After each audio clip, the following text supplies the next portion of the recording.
The book of Judges continues after the death of Joshua.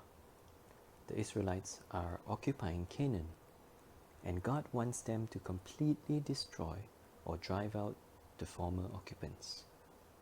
They are meant to establish God's kingdom on earth, so there was no place for idolatry and sinful living.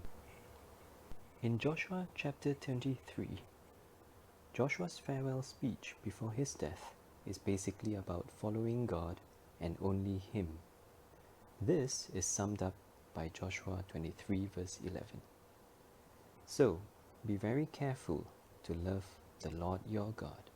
Joshua warns the Israelites about allying and associating themselves with the original nations, the very thing Israel ends up doing when we open the book of Judges. They were living among the Canaanites, and this left a doorway for pagan practices to influence them. Eventually, the next generation had been completely led astray. The Israelites did evil in the eyes of the Lord and served the Baals. So Judges is a cycle of disobedience leading to oppression, and God sending His rescuers or judges. Simply put, the Israelites followed God as long as there was a good judge leading them. After that, they would forget God and go back to the ways of the world.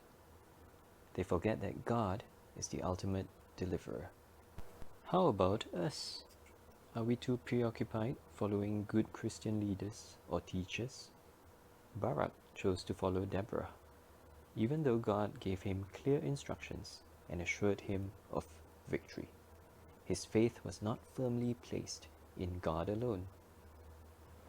It is not wrong to follow good leaders, but it shouldn't make us forget to be very careful to love the Lord. Second-hand faith alone won't take us the distance, and it most certainly won't be able to influence our children and their children to also follow Him. Our authentic faith and love for the one true judge and deliverer is what matters. So let us seek the Lord with all our hearts and walk with Him daily, that our next generation may see and do likewise.